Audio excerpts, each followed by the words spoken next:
Sudah kelihatan? Sudah. Ya. Jadi judulnya I Want to Die But I Want to Eat Tteokbokki. Jadi ini tampilan bukunya kayak gini. Warna ungu. Buku karya Baek Se-hee, asli Korea Selatan. Jadi buku ini menempati bestseller nomor 1 di Korea Selatan. Bercerita tentang apa sih bukunya? Jadi buku ini menceritakan tentang mental health penulis. Jadi ini kisah asli penulisnya. Dengan penulisnya ini menuliskan esai tentang hasil konsultasinya dengan psikiater yang ditemuinya. Gitu. Di pengantar, penulisnya tuh menjelaskan alasannya kenapa ia mau menuangkan pengalamannya ke dalam buku. Gitu. Karena dia merasa selama ini penulis ini baik saja gitu, dengan biasa-biasa saja. Tapi mengapa hari-harinya itu kosong, hatinya kosong kayak gitu. Nah, si penulisnya ini mikir, pertanyaan ini juga mungkin muncul di sebagian masyarakat dan pembaca gitu. Jadi ia merasa perlu menuangkan pengalamannya ke dalam sebuah buku dan akhirnya terbitlah buku ini. Jadi di buku ini tuh ada 12 bab dan satu bab penutup kayak gitu. 12 bab tersebut masing-masing berisi satu bab berisi catatan permingguannya. Jadi misalnya kayak bab 1 itu minggu pertama, bab 2 itu minggu kedua kayak gitu. Di bab 1 dia menjelaskan bagaimana awalnya dia mau mengunjungi psikiaternya itu. Setelah dia berbulan-bulan bimbang gitu. Dan benar kata psikiaternya mengatakan bahwa hal tersulit bagi seorang pasien dan langkah terbesar bagi seorang pasien itu yaitu awal mau mengunjungi psikiaternya itu. Jadi tahap awal yang mau ditekankan si penulis ini bahwa kita tuh nggak perlu malu gitu mengunjungi psikiater masalah atau merasa kita perlu gitu. Ketika kita datang, bukan berarti kita gila atau nggak normal, tapi hanya ingin berbagi dan mencari solusi dari permasalahan yang kita alami dan tidak bisa kita pecahkan. Sebenarnya permasalahan-permasalahan yang dimiliki penulisnya diceritakan ini tuh bukan masalah besar yang kayak tak kira sebelumnya kan, kayak misalnya aku ngiranya itu kayak masalah yang kayak di drama atau film gitu, yang korban kekerasan dalam rumah tangga mungkin, atau korban bully atau kayak punya trauma gitu. Ternyata enggak, permasalahan yang dimiliki penulis ini benar-benar permasalahan biasa yang mungkin kita juga setiap hari juga ngalami ya, kayak pandangan-pandangan terhadap suatu hal gitu, terus perkataan-perkataan orang ke dirinya, pandangannya dia ke orang lain kayak gitu, pekerjaannya, keluarganya, dan dengan masalah-masalah itu dia hanya merasa depresi kayak gitu. Bab-bab selanjutnya ia juga menuliskan gitu bagaimana konsultasinya dengan psikiater yang dia temui. Pertanyaan dari penulis ini semakin banyak gitu setiap harinya, setiap minggunya ia konsultasi itu semakin banyak pertanyaannya. Kayak misalnya, apakah dia menderita mitomonia, terus kenapa kok dia tuh sering banget empati atau simpati kepada orang kayak gitu. Dan penulis ini juga memiliki obsesi kalau misalnya dia tuh mengharuskan bersikap simpati kepada orang lain. Jadi kalau misalnya ada orang lain cerita gitu, menceritakan sesuatu ke dia, ia cenderung berbohong gitu. Kalau misalnya mengatakan bahwa ia juga pernah mengalami hal yang sama, dan itu tuh bukan hal yang baik ya. Jadi dia merasa perlu menceritakan itu juga. Itu termasuk problemnya dia.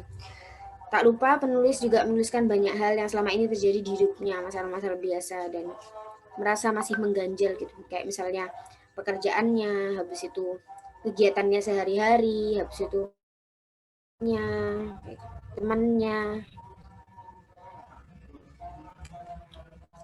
Lanjut isi keseluruhan buku. Jadi gaya penulisannya menurutku ini apa ya?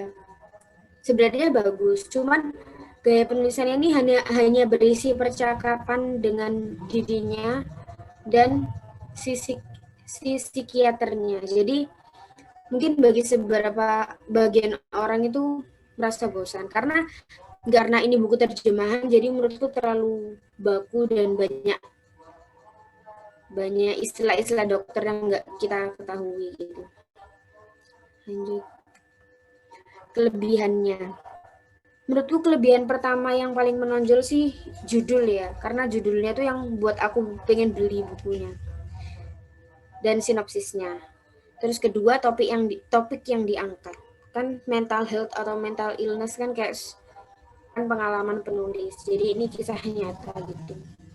Yang keempat tampilan buku yang menarik. Selanjutnya kekurangan. Kekurangannya ya tadi yang udah tak sebutin, gaya penulisan dan bahasa. Gaya penulisan ini hanya berisi percakapan antar psikiater dengan penulis, yang mungkin dengan itu bisa membuat sebagian orang itu merasa bosan gitu. Karena bukunya juga terlalu ringan gitu. Ini quotes yang paling aku suka dari buku ini. Mungkin hidup bersama orang lain adalah cara yang tepat yang bisa memberikan napas lega di tengah dunia yang penuh kegelapan dan kesesakan. Kiranya itu dari saya. Terima kasih. Wassalamualaikum warahmatullahi wabarakatuh. Waalaikumsalam warahmatullahi wabarakatuh. Waalaikumsalam warahmatullahi wabarakatuh. Keren ya bukunya. Saya nggak respect lihat judulnya itu. Saya kira kayak horor, ternyata enggak. Oke. Kita lanjut ke Kak Hiwa. Rafifah, kelas 11 IPS. Waktu dan tempat kami persilakan. Suaraku kedengaran ya? Oke, ayah kedengaran kok. Ya maaf ya tadi soalnya laptopnya sedikit error jadi akhirnya closing. Perkenalan lagi ya. Perkenalkan, nama saya Hilwa Rafifah. Saya dari kelas 11 IPS. Hari ini saya mau bedah buku tentang buku Di Atas Singgasana Cinta. Boleh di-share? Oke, baik. Oh, dibantu share screen sama siapa? Sama saya, Kak. Oh, Sania. Oke. Sudah terlihat screen-nya? Sudah. Next saja. Kita ke profil bukunya dulu ya. Judul bukunya tadi Di Atas Singgasana Cinta yang ditulis oleh Sifani Samar. Penerbitnya Cinta Medina 2017. Jadi ceritanya ini kalau lihat dari secara judulnya kan orang masih kira kalau ini tuh tentang cerita percintaan ya atau cerita tentang romance gitu. Ini tuh sama sekali bercerita tentang petualangan yang ditambah dengan religi. Jadi cintanya itu hanya ada beberapa scene saja. Dan menurutku ini sama sekali nggak ada romansnya kalau menurutku ya. Soalnya awalnya aku pikir dari judul ini kisahnya kayak misalnya kisah remaja atau kisah tentang pokoknya tentang percintaan gitu, tapi ternyata itu beda banget dari yang ada di judulnya. Itu tentang petualangan seorang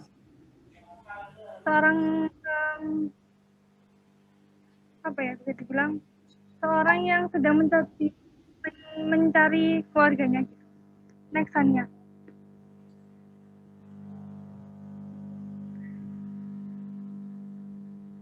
Aku bacain sinopsisnya ya. Tak terpikir dalam benak Mahes bahwa kepulangannya ke Indonesia akan mengembalikan ingatannya pada peristiwa getir di masa lalu. Ia memang tidak mengingat apapun kecuali namanya sendiri setelah ditemukan oleh seorang lain di bibir pantai. Namun pertemuannya dengan Arka menggugah rasa penasarannya untuk kembali ke masa lalu. Setelah pertemuannya dengan Arka, masih ada hal lain yang membuat penasaran pikiran Mahes. Tapi bukan karena cintanya kepada Amna yang berakhir setelah Amna menerima lamaran Mahes. Sebab ia terasa cinta lagi pada Sherin, mahasiswanya sendiri. Apakah karena ada orang lain selain Arkan di masa lalu Mahes?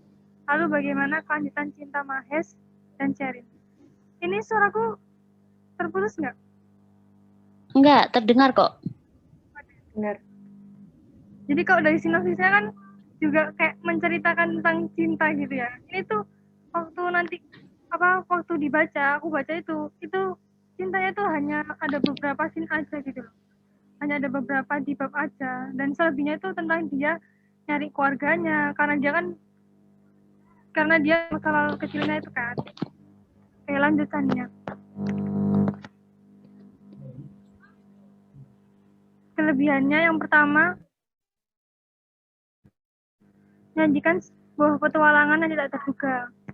Walaupun judulnya kan terkesan bau cinta dan romansa gitu, itu benar-benar petualangan banget, ceritanya nggak bisa ketebak. Yang kedua, tak terlepas dari nilai-nilai agama. Meskipun ceritanya petualangan, tapi itu nggak terlepas dari nilai-nilai agamanya juga. Terus yang ketiga, di dalam ceritanya itu ada dialog yang menggunakan bahasa Makassar dan bahasa Belanda.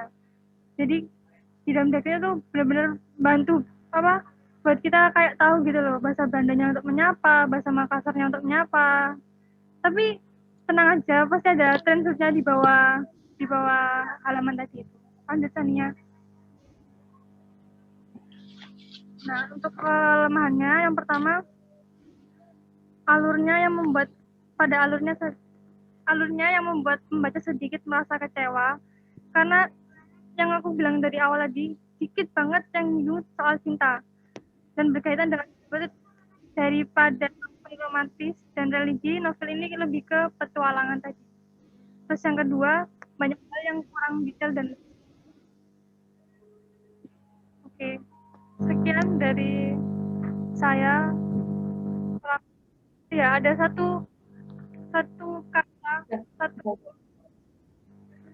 satu kutikan menulisannya. Ya. Sebentar. Ini. Ya.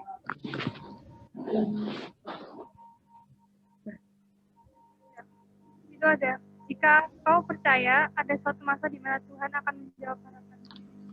Ya, mungkin itu dulu dari saya. Kalau lebihnya mohon maaf.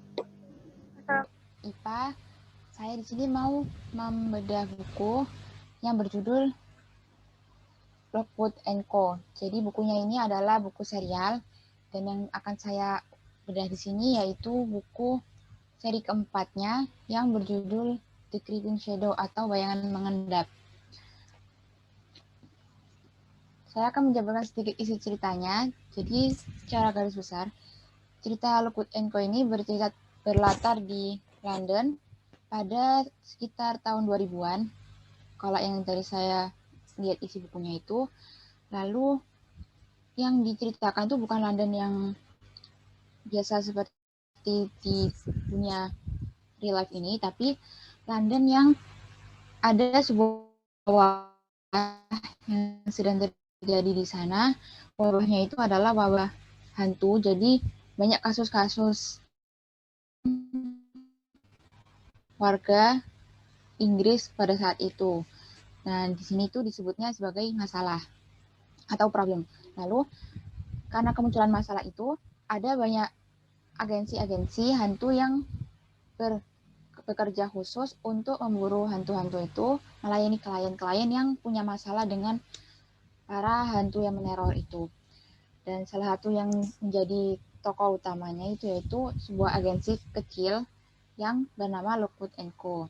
Beranggotakan hanya 5 orang, yaitu Lockwood sebagai tokoh utama dan Lucy sebagai tokoh utama juga. Ya, semua yang ada di agensi itu adalah tokoh utama yang akan diceritakan dalam kisah ini. Lalu ada George, terus ada Quill, dia itu ada kisah sendiri kenapa dia bisa masuk ke buku agensi ini, tapi tidak akan diceritakan. Dan satu lagi, siapa ya? Saya lupa namanya. Pokoknya ada 5 tokoh. Dan alurnya itu bersifat maju, menceritakan secara umum itu menceritakan tentang masalah-masalah yang dihadapi oleh agensi itu. Ada di buku sebelumnya itu ada menghadapi hantu di sebuah rumah angker, ada juga menghadapi hantu di tangga, kayak meninggalkan jejak-jejak di tangga. Intinya itu keseluruhannya itu tentang melawan hantu. Nah, dari covernya itu, pertama kali saya lihat, sejujurnya pertama kali saya melihat itu saya tidak terlalu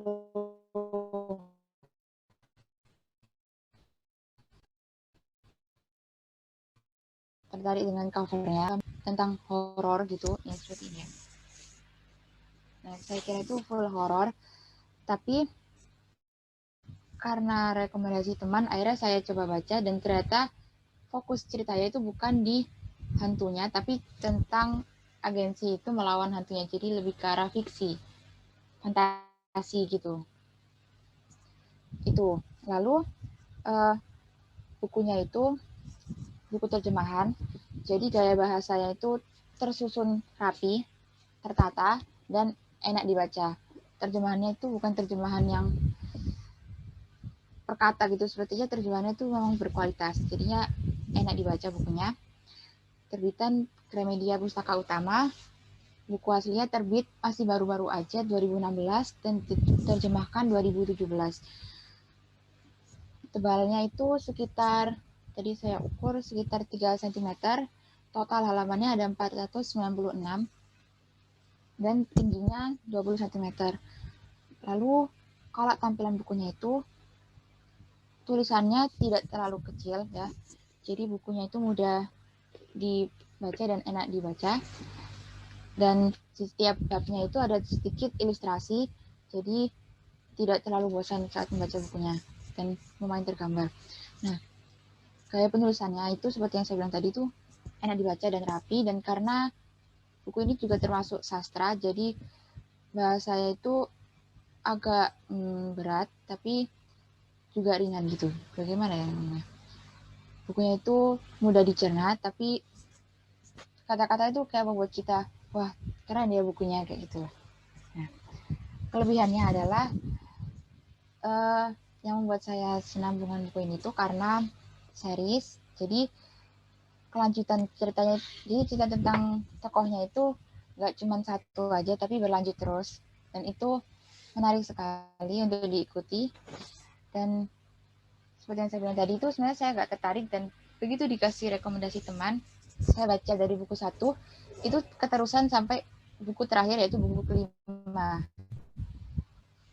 Jadi kelebihan buku ini adalah pada isinya gitu.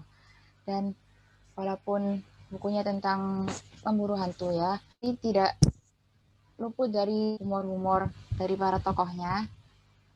Karena ini buku terjemahan, jadi humornya itu lebih ke arah sarkasme gitu, tapi humornya itu berbobot gitu lah. Nah, lalu kelebihan yang lain yaitu rapi tadi, dari segi alur, dan tampilan bukunya juga rapi sekali, terus diberikan pembatas juga, jadi kita nggak perlu mencari-cari pembatas sendiri atau tidak perlu menekuk buku, tapi kalau mau tekuk juga nggak apa-apa sih. Dan covernya juga setelah saya lihat lagi sepertinya itu sebenarnya covernya pun juga bisa dengan bagus ya, jadi seperti ini ya. Jadi kalau kita buka itu ntar ada gambarnya gitu, jadi covernya itu nggak cuma cover depan aja, tapi di sini saya akan membedah buku yang berjudul Pulang. Jadi ini profil bukunya. Terus ini ada covernya, ada 2 versi. Yang sebelah kiri ini versi lamanya, yang kanan tuh versi terbarunya. Judul bukunya Pulang, penulisnya oleh Terelie, penerbitnya Republika Penerbit, tahun terbitnya tahun 2015, dan jumlah halamannya 400 halaman. Sebenarnya, pokoknya ini awal ceritanya itu tentang Bujang, seorang anak talang di rimba hutan Sumatera. Semua itu bermula pas ada Tauke muda, kenalan bapaknya itu menginjakkan kaki di tanah kelahiran Bujang. Tauke muda dan rombongannya datang untuk memburu babi hutan yang akhir-akhir ini meresahkan warga. Persis malam itu, pada puncak perburuan, dada Bujang telah dibelah. Rasa takut telah dikeluarkan dari sana. Malam itu juga, Bujang menyadari warisan luhurnya yang menakjubkan, bahwa dia tidak mengenal lagi definisi rasa takut. Tauke muda yang terkesan dengan Bujang meminta izin untuk membawanya ke kota. Jadi takdir apa yang telah menunggu Bujang di kota? Di manakah letak pulang dalam cerita? Apa yang sebenarnya ingin Terelia sampaikan dalam novel ini? Jadi ini tuh sebuah kisah tentang perjalanan pulang melalui pertarungan demi pertarungan untuk memeluk erat semua kebencian dan rasa sakit yang ada. Gitu. Terus ini kelebihannya itu ada 3 aja yang saya sebutkan. Yang pertama, seperti yang kita tahu ya, Terelie itu kata-kata yang tertulis di buku benar-benar digambarkan secara detail dan jelas, baik itu penokohannya, alurnya, maupun jalan ceritanya. Terus yang kedua, setiap novel-novel yang Terelie tulis itu membuat pembaca itu kayak berimajinasi, berhalu gitu, seperti kita tokoh utamanya. Dan tentunya terdapat hikmah tentang kehidupan yang terselip di bukunya. Yang tiga, menyajikan sisi gelap pertarungan para pelaku dan penguasa shadow economy yang terlihat kejam, tapi tetap ada sisi positif yang bisa kita ambil dalam cerita tersebut. Terus kekurangannya itu ada dua. Yang pertama, novel ini tuh menggunakan beberapa istilah yang cukup asing yang kita nggak pernah dengar sebelumnya, kayak Khanjar, Miesoa, insider trading, dan lain-lain. Yang kedua, ada beberapa kejadian yang sedikit janggal atau kurang logis, di mana ada pertarungan di malam hari gitu. Terus hujan gitu kan itu di ibu kota, tapi itu pada saat pertempurannya itu entah kenapa itu sepi gitu, padahal itu kan ibu kota kan nggak mungkin sepi. Nah itu tuh agak janggal gitu. Terus ini sebenarnya terlalu banyak kualitasnya, tapi ini top 3 saya. Yang pertama, inilah hidupku dan aku tidak akan peduli apapun penilaian kalian. Toh aku hidup bukan untuk membahagiakan orang lain, apalagi menghabiskan waktu mendengar komentar kalian. Terus yang kedua ada, ketahuilah nak, hidup ini tidak pernah tentang mengalahkan siapapun. Hidup ini hanya tentang kedamaian di hatimu. Saat kamu mampu berdamai dengan hatimu sendiri, maka saat itulah kamu telah menangkan seluruh pertempuran. Terus ini yang paling enak sih. Tapi sungguh, jangan dilawan semua hari-hari menyakitkan itu. Jangan pernah kamu lawan, karena kamu pasti kalah. Mau semua apapun kamu dengan hari-hari itu, matahari akan tetap terbit indah seperti yang kita lihat sekarang. Mau sejijik apapun kamu dengan hari-hari itu, matahari itu tetap memenuhi janjinya, terbit dan terbit lagi, tanpa peduli apa perasaanmu. Kamu keliru sekali jika berusaha melawannya, membencinya, itu nggak akan pernah menyelesaikan masalah. Jadi intinya itu kayak, di sini tuh inti ceritanya tuh kayak tentang love yourself, kayak gimana ya, memaafkan dirinya sendiri, berdamai dengan diri sendiri, kayak sebenarnya yang kita kalahkan itu bukan orang lain tapi diri kita sendiri, kayak misalnya ambisi, terus ketakutan, keraguan, ketidakpedulian, dan lain-lain. Itu yang harus kita kalahkan, bukan orang lain. Sekian dari saya, mohon maaf bila ada salah kata. Wassalamualaikum warahmatullahi wabarakatuh. Waalaikumsalam warahmatullahi wabarakatuh. Terima kasih Kak Alia atas presensinya. Terima kasih Mbak Sania telah mempersilahkan saya. Bismillahirrahmanirrahim. Assalamualaikum warahmatullahi wabarakatuh. Waalaikumsalam warahmatullahi wabarakatuh. Langsung saja, di sini saya akan membedah buku yang sudah sangat lama di rak buku saya. Judulnya itu Rindu, karya Terelie. Seperti ini. Ini cover yang lama. Nah, di sini tuh menceritakan tentang perjalanan haji selama 1 bulan menggunakan kapal. Nah, di sini itu ada 5 orang yang kayak mempunyai masalah gitu tentang seseorang yang benci sama orang yang seharusnya dia sayangin. Terus ada yang tentang kehilangan kekasih hatinya atau pasangannya. Terus tentang cinta sejati, tentang kemunafikan. Nah, di sini tuh kelima orang itu kayak ngerasa nggak pantas gitu buat ke Tanah Suci karena masa lalunya itu. Terus nanti di sini tuh ada 1 orang kayak kiai. Nah, dia itu nanti yang kayak dicurhatin gitu sama 5 orang ini. Terus kelebihannya itu kalau menurut saya tertarik membaca buku ini karena judul sama sinopsinya itu bagus. Meskipun isinya itu nggak sesuai apa yang saya pikirkan. Terus di sini tuh banyak nasihat-nasihatnya yang bisa diambil sama banyak quotes-quotes lainnya. Terus kekurangannya ya itu tadi nggak sesuai dan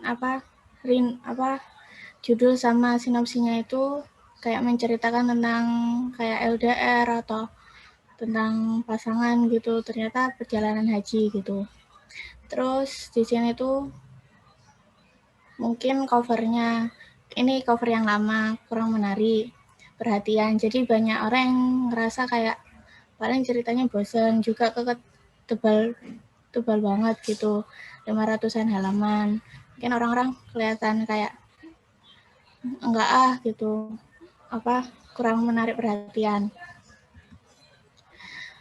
Terus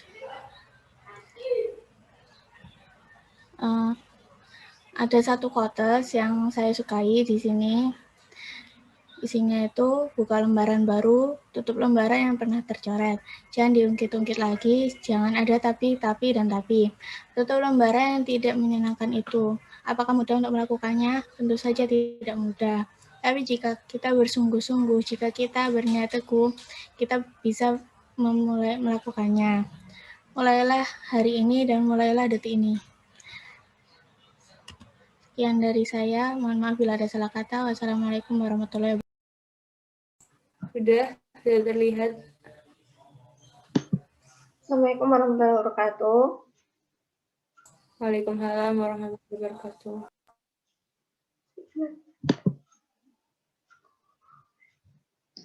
Hari ini saya akan membedah buku yang berjudul Menata Karir dan Masa Depan di Umur 20-an.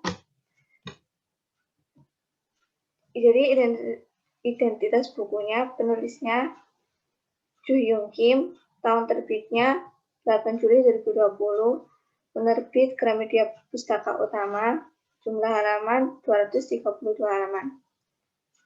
Jadi tampilan bukunya kayak gini ya. Kalau tidak menentang diri, tidak akan ada hal yang terjadi. Jadi ini sebenarnya tuh ada 6 bab, cuma aku mau nge-review 3 bab aja.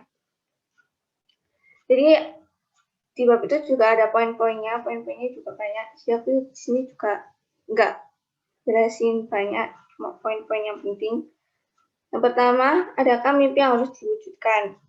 Mimpi adalah sesuatu yang penting. Mimpilah dan menggunakan dan membuat kita berkembang bagaikan akselerator.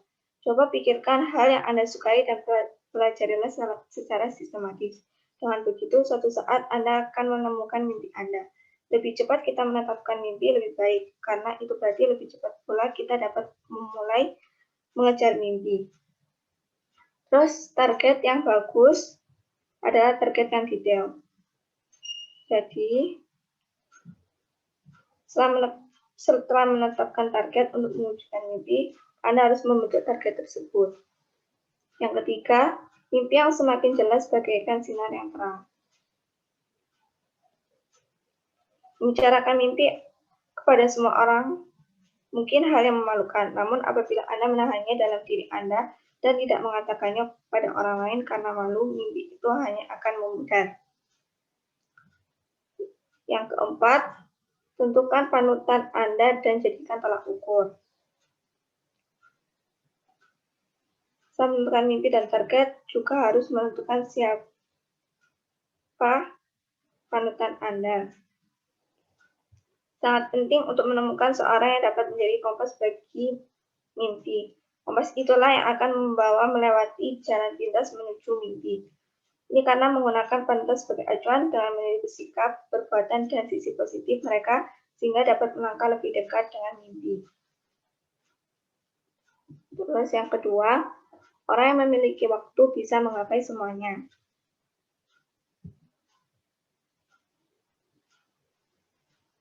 Yang sukses adalah orang yang bisa mengatur waktunya dengan baik.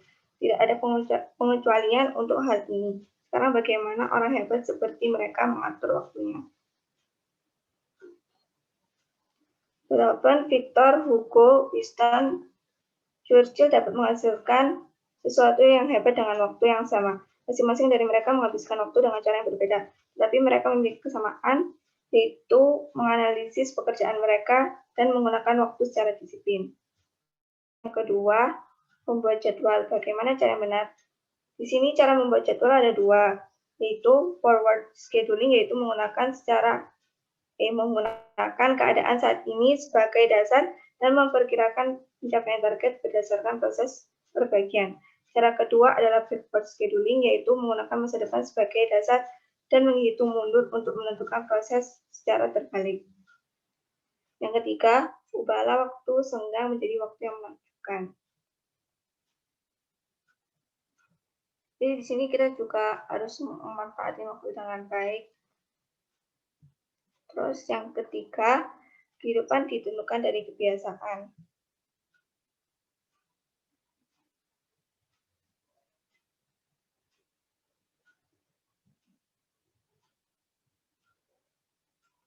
Ini meskipun diri kita sendiri membuat kebiasaan, tapi pikirkan bahwa nanti kebiasaan akan membentuk diri kita.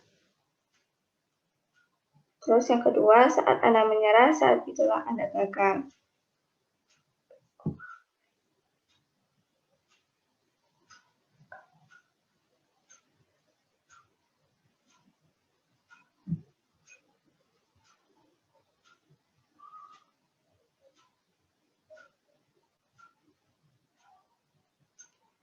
Terus yang ketiga, menyimak sesuatu yang bisa dilakukan siapa saja, tapi tidak bisa dilakukan semua orang. Menyimak berarti memasang telinga dan mendengarkan cerita yang diutarakan. Dengan kata lain, mendengarkan cerita orang lain dan menghormati ceritanya. Ada istilah bermakna ijodexum yang artinya apabila Anda menghormati orang lain dan menyimak cerita mereka, Anda akan mengunggah hatinya. Dan kelebihan dari buku ini, seperti judulnya tadi, kalau misalnya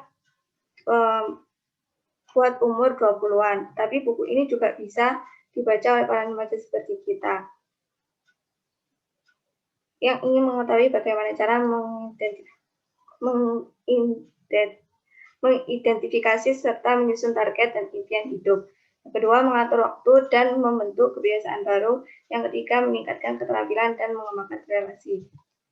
Ini sebuah quotes, masa muda juga akan berlalu. Anda kelak dapat mengenangnya sebagaimana yang indah atau sebaliknya tergantung bagaimana Anda menjalaninya. Di sini bisa kita dapat dengan kata lain, masa muda akan sangat menentukan kita. Sekian dari saya. Wassalamualaikum warahmatullahi wabarakatuh. Waalaikumsalam warahmatullahi wabarakatuh. Terima kasih kepada Mbak Huril atas sesinya. Oke, kita lanjut kepada Mbak Fatia Kamilah, kelas 10 IPS. Waktu dan tempat kami persilahkan. Kok tanggal hilang? Assalamualaikum warahmatullahi wabarakatuh. Waalaikumsalam warahmatullahi wabarakatuh. Di sini saya akan menjelaskan tentang bedah buku saya. Novel yang berjudul Ganti Hati Tantangan Menjadi Menteri, karya Dahlan Iskan, terdiri dari 343 halaman dan panjangnya 21 cm. Di sini sinopsisnya. Buku ini menceritakan tentang kemenangan semangat manusia, tentang penghargaan atas kehidupan yang dikisahkan oleh seseorang yang menyelamatkan hidupnya dengan hatinya, pandangan hidupnya, rasa cintanya, agamanya, bukan sebagai seorang suci, tapi sebagai manusia biasa yang mengalami pahit dan manisnya kehidupan, kesedihan, kegembiraan, serta yang lainnya. Melalui buku ini, pembaca diajak mengikuti pengalaman istimewa seorang Dahlan Iskan dan perjuangannya pada masa yang paling penting dan kritis dalam kehidupannya. Pembaca mungkin tidak bisa melihat suasananya secara langsung, tapi dia berharap pembaca dapat merasakan penderitaan dan kegembiraannya, dan juga rasa syukurnya atas kehidupan yang diberikan kepadanya, sebelum dan di masa depannya. Bagaimanakah menghadapi pengalaman yang dramatis atau tragis? Buku ini memberikan kesempatan untuk membayangkan perjuangan dalam masa-masa sulit seperti itu, dan mungkin mencari ketenangan karena kenyataannya manusia itu tidak pernah sendirian. Selalu ada seorang di sekitar kita, seperti halnya Pak Dahlan, yang menyadari benar makna bertarung untuk tetap hidup dalam keadaan dampak dari cobaan dan kesengsaraan. Ketika membaca buku ini, pembaca merasa sadar bahwa di dalam hidup ini terdapat penderitaan dan kegembiraan, serta pembaca merasa begitu pentingnya bersyukur atas kehidupan yang diberikan Tuhan. Semua orang karena memberikan gambaran kepada pembaca dalam mensyukuri atas kehidupan yang diberikan Tuhan dalam hidup.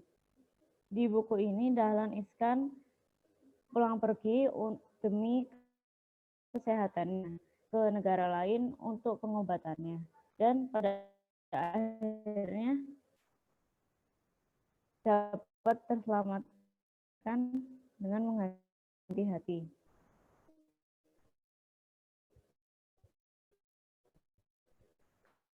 Diberikan dalam mengganti hatinya, dan di akhir bukunya terdapat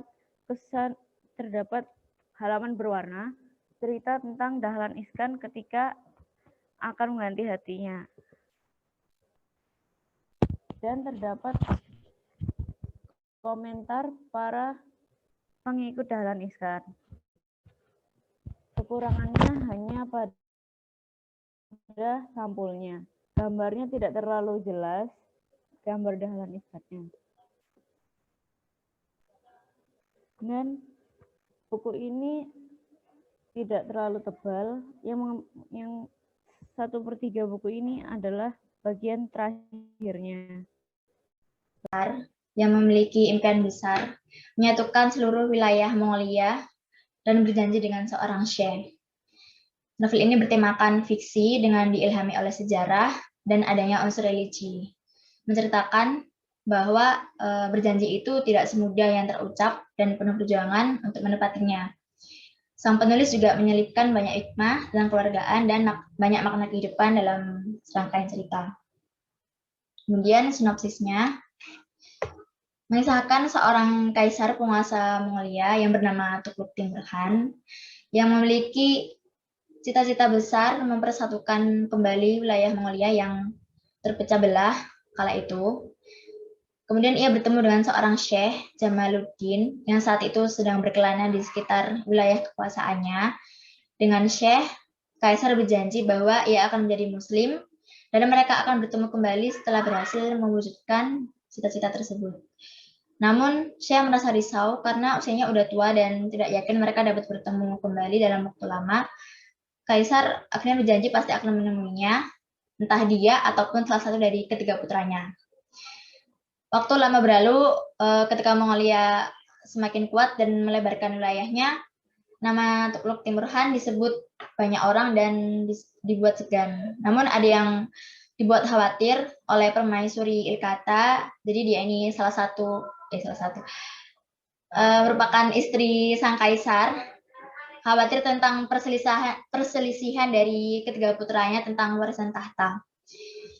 Dan ternyata benar ada pengkhianat di dalam istana yang berusaha merebut tahta dan menimbulkan insiden tragis. Selain menimbulkan perselisihan antara ketiga putra kaisar, insiden ini juga menimbulkan kaisar tidak bisa menepati janjinya, sehingga yang harus menunaikan janji tersebut adalah putra pertamanya yang bernama Pangeran Takudar.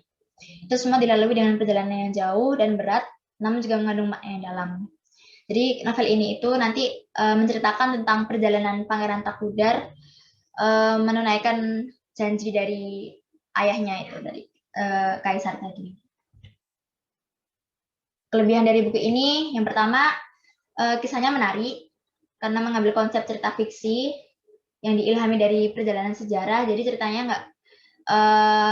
nggak beda jauh dari realita kehidupan masa itu, masa Mongolia zaman dahulu. Kemudian selain itu, buku ini juga menyediakan ilustrasi gambar diselipkan di beberapa halaman yang membuat pembaca itu dapat terbantu berimajinasi dari isi buku tersebut. Kemudian ada menambah wawasan pembaca tentang pengetahuan sejarah, terutama pada masa kekaisaran Mongol, dan pesan moral yang dapat diambil begitu dalam. Gak hanya maknanya arti sebuah janji, tapi juga tentang nilai-nilai kehidupan, keluarga, dan kesetiaan. Kekurangannya masih banyak ditemukan bahasa yang sulit dipahami dan butuh berpikir keras untuk mengetahui maksudnya. Di buku ini tuh kan menceritakan tentang pada zaman Kekaisaran Mongolia pada zaman dahulu. Jadi nama-nama tokohnya itu masih terasa asing gitu bagi kita. Jadi sulit dipahami juga, dihafalkan juga bagi sebagian orang. Karena namanya itu mengandung kayak nama bahasa Mongol gitu sama kayak bahasa Mandarin. Terus ada juga masih ada beberapa tanda baca yang kurang tepat di beberapa kalimat. Terus selanjutnya ini sedikit spoiler sih, tapi gak apa, aku spill dikit aja. Jadi endingnya tuh kurang jelas, jadi terkesan menggantung dan ternyata tidak menerangkan lanjutan di buku. Jadi ternyata ini tuh buku serial yang punya lanjutannya atau sequelnya yang menceritakan beberapa tokoh dari buku ini, tapi dalam cerita lain gitu. Kalau buku ini kan menceritakan tentang perjalanan Pangeran Takudar menunaikan janji. Kalau buku selanjutnya itu mungkin tentang perebutan penaklukan kekaisaran gitu. Dan selanjutnya. Kemudian ada quotes yang menarik perhatian saya. Karena menjadi seorang muslim itulah kau akan meraih kemuliaanmu. Dengan atau tanpa kedudukanmu sebagai seorang pangeran. Kau akan mulia, akan terhormat bagi siapa saja. Bagi kaum papa hingga para pejabat. Karena yang akan kau tegakkan adalah kebenaran dan keadilan. Bukan dendam, perebutan kekuasaan, apalagi semata-mata demi sebutan kaisar tertinggi. Kau tak perlu khawatir akan kehilangan semua kemuliaanmu bila kau telah menjadi muslim. Jadi quotes ini itu teruntuk Pangeran Takudar tadi. Insya Allah semuanya di sini muslim ya. Jadi quotes ini bisa kita ambil hikmahnya gitu.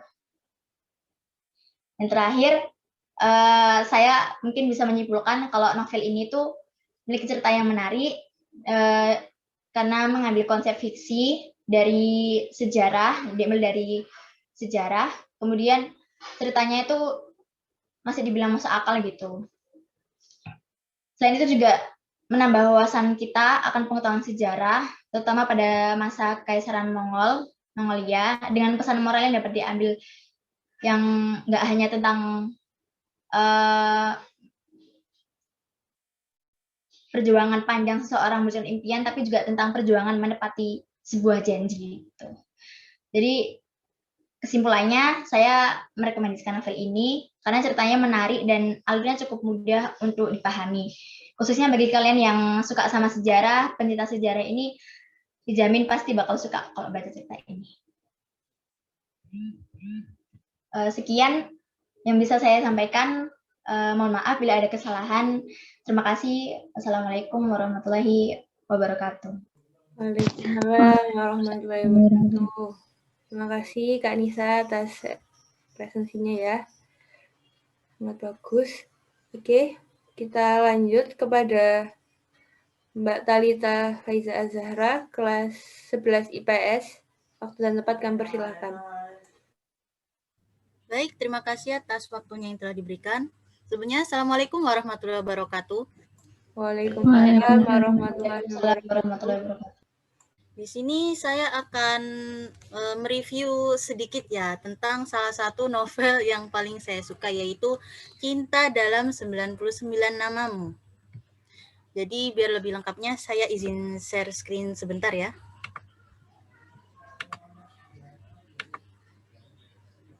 Apakah sudah terlihat jelas? Jelas terdengar. Sudah terlihat. Ya. Sebentar.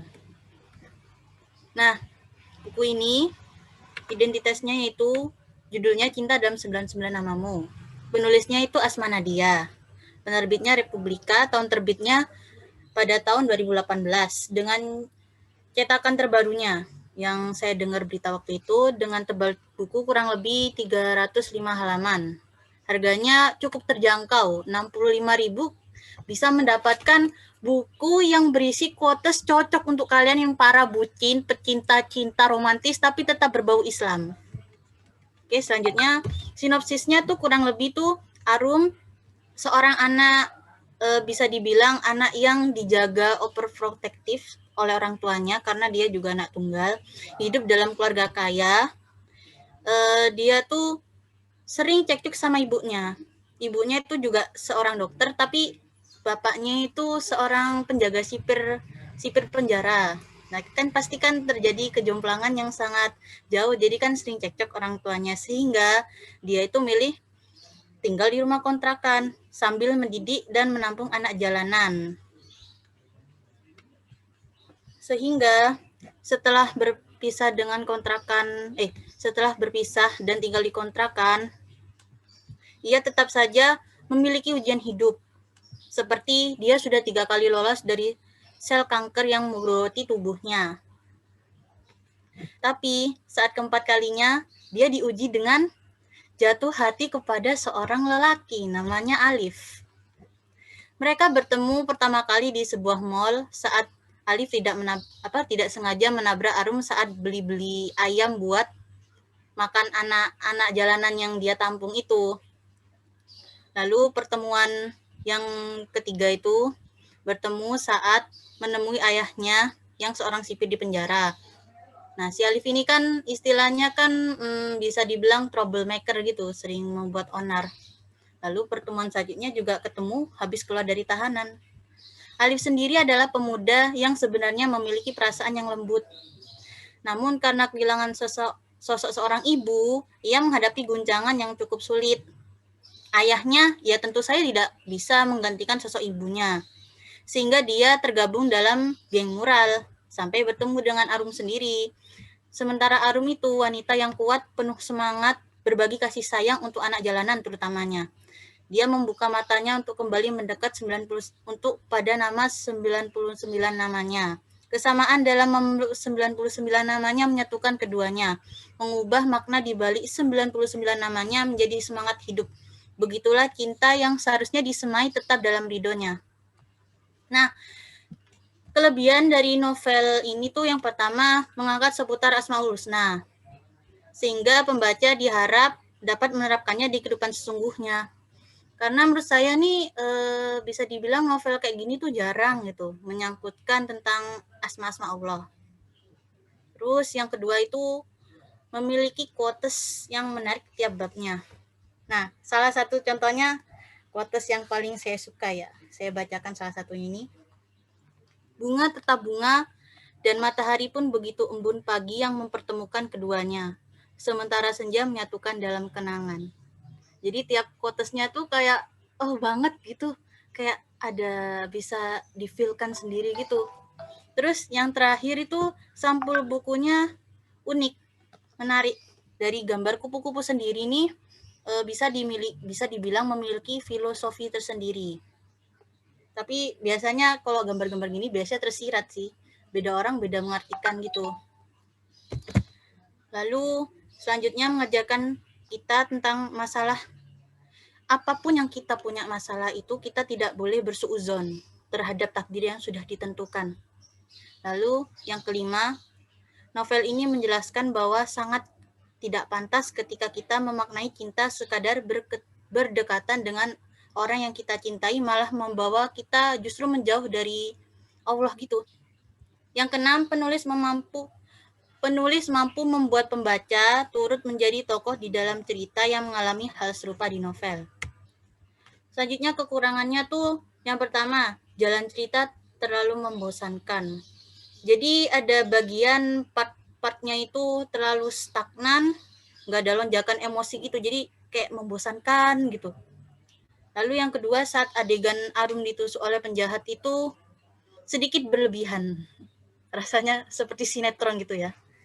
Yang ketiga, Alif itu bisa dibilang bucin akut. Jadi pembaca tuh kadang ada yang bosan karena digombalin gitu. Terus yang keempat, latar tempatnya sama dan berulang. Kayak di rumahnya Arum, kayak di penjara, di mall, dan itu kayak berulang lagi, kayak looping gitu. Terus yang kelima, jalan ceritanya tuh terlalu terburu-buru. Ya mungkin ke belakangnya tuh agak kayak sudah selesai kayak gitu. Terus yang keenam, akhir cerita tidak diceritakan dengan jelas apa yang akan dilakukan selanjutnya, sehingga kisah cinta mereka tidak jelas entah kemana. Terkesan menggantung dan membuat pembaca penasaran. Sebaiknya itu kalau memang menggantung tuh diselesaikan hingga akhir gitu kan. Kalau kita nggak tahu akhirnya tuh kayak berteori sendiri, tapi kayak gimana itu. Terus yang terakhir itu terdapat kata kasar yang kurang berkenan. Jadi kata-katanya sangat frontal dan sarkas sekali, seperti kata bodoh kayak gitu, terus ada kata-kata kotor COK kayak gitu. Jadi ya bisa begitu. Jadi kurang lebihnya mohon maaf. Wassalamualaikum warahmatullahi wabarakatuh. Waalaikumsalam warahmatullahi wabarakatuh. Terima kasih Mbak Rara. Wah, kayaknya ini bukunya Mbak Rara banget ya. Oke, sangat menarik dan menginspirasi sekali. Selanjutnya, berlanjut ke kelompok ketiga ya. Kepada Mbak Syafina Mirzaki Firdaus, kelas 11 IPS, waktu dan tempat kami persilakan.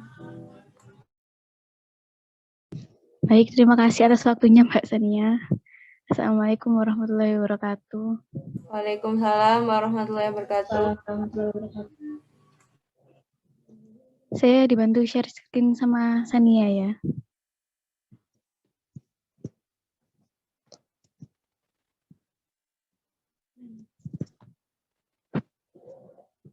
Sudah terlihat kah sesinya? Sudah. Oke. Nah, jadi novel ini kan novel series sebenarnya. Novel ke-4,5 dari series Bulan, Bumi, Bintang, dan Matahari.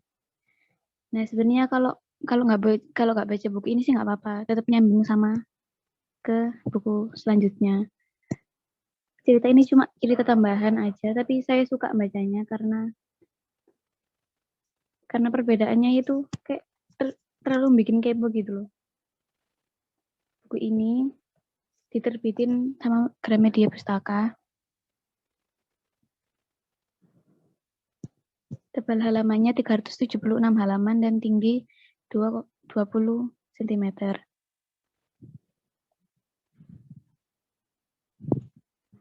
Lanjut.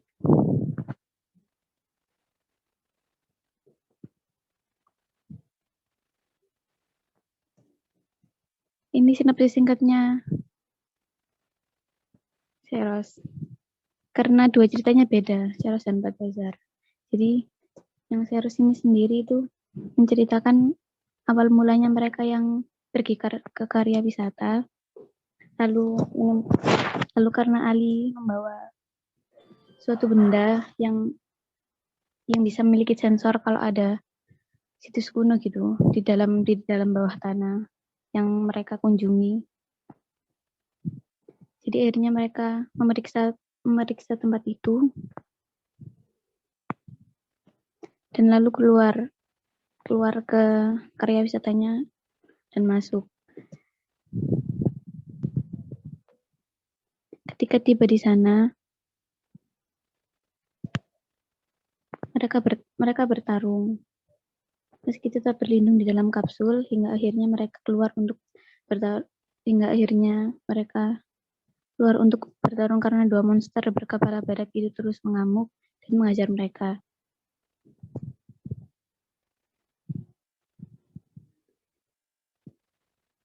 Badak yang menyerang mereka adalah Seros yang hanya menyerang ketika malam tiba dan ketika siang berubah menjadi si kembar Gelenggaran dan Gelanggaram yang berasal dari klan Aldebaran. Si kembar seperti itu sejak alat pengendalinya dicuri oleh si tanpa mahkota 2000 tahun yang lalu.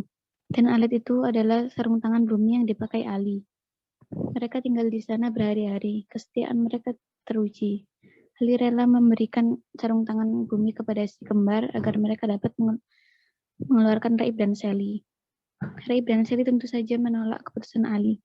Melihat persahabatan mereka yang tulus, si kembar mengembalikan sarung tangan itu kepada Ali dan membebaskan mereka. Lanjut.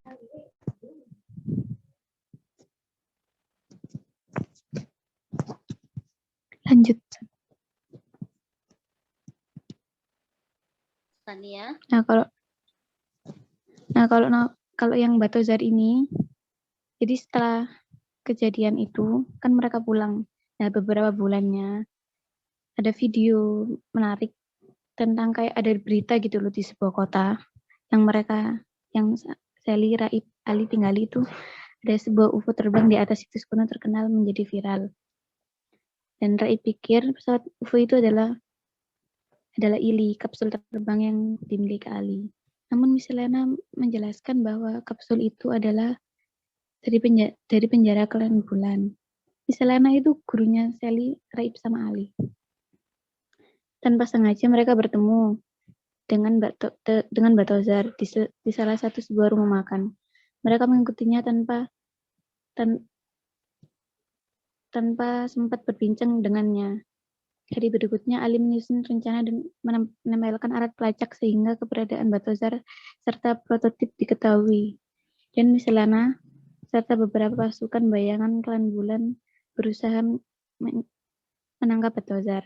Namun Batozar berhasil lolos dan membawa Raib, Sally, Ali menuju kutub utara lewat cermin. Batozar memohon kepada Putri Bulan, yaitu Raib, untuk menggunakan teknik bicara pada alam dan memutar kejadian 100 tahun yang lalu, karena Batozar ingin melihat wajah istri dan anaknya. Di tengah rasa putus asa karena Raib tak kunjung berhasil, Batozar mengalah, tapi Raib bertekad tidak akan pulang sebelum berhasil melakukan teknik tersebut. Karena rasa bersalah atas paksaan yang digunakan, Batozar menyalakan kembali alat pelacak dan keberadaan mereka langsung diketahui oleh Klan Bulan. Panglima Tok dan Panglima Tempur untuk menangkap Batozar ada di tengah pertempuran. Mereka melawan Batozar sehingga Raib yang tadinya masih berbicara kepada alam berhasil melakukannya. Lalu tidak sengaja memutar kejadian 100 tahun yang lalu. Untuk yang terakhir kalinya, Batozar melihat wajah istri dan anaknya yang telah meninggal. Batozar lalu hilang setelah puluhan senjata menghantam dirinya dan semua menganggapnya telah tewas. Namun Ali menemukan cermin kecil di tempat Batozar terakhir kali. Jadi cermin itu tuh kayak buat alat teleportasi gitu, biar mereka bisa kesana kesini. Waktu Batozar menculik Ali, Sally, Raib itu juga menggunakan cermin. Next.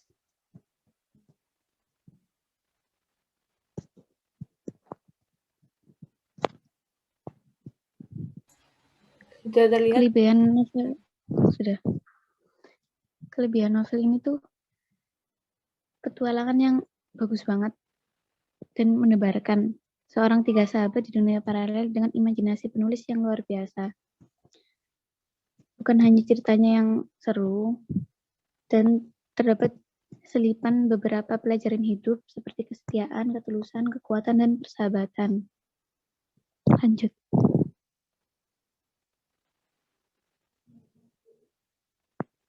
Kekurangannya, menurut saya hanya di covernya saja, karena covernya mudah ditebak dan ada spoiler bagi pembaca jika nanti ada kejadian yang sama persis seperti cover depan, karena cover ini tidak seperti cover-cover sebelumnya, karena di sini ada kayak 2 kepala badak gitu. Itu menjelaskan tentang Ceros. Lanjut.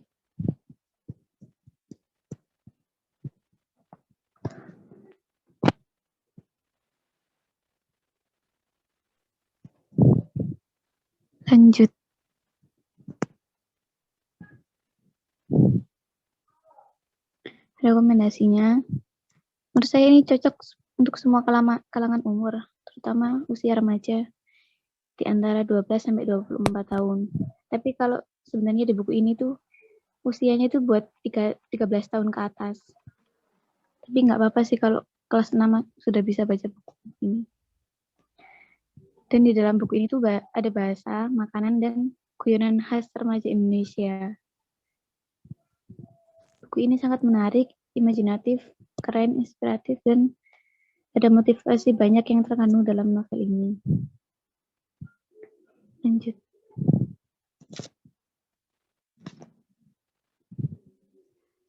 Ada kutipan yang saya sukai di novel ini di halaman 122. Ketika pertolongan yang aku butuhkan seperti enggan muncul, ternyata kekuatan ketulusan selalu berhasil mencongkel kuncinya di detik terakhir. Lanjut.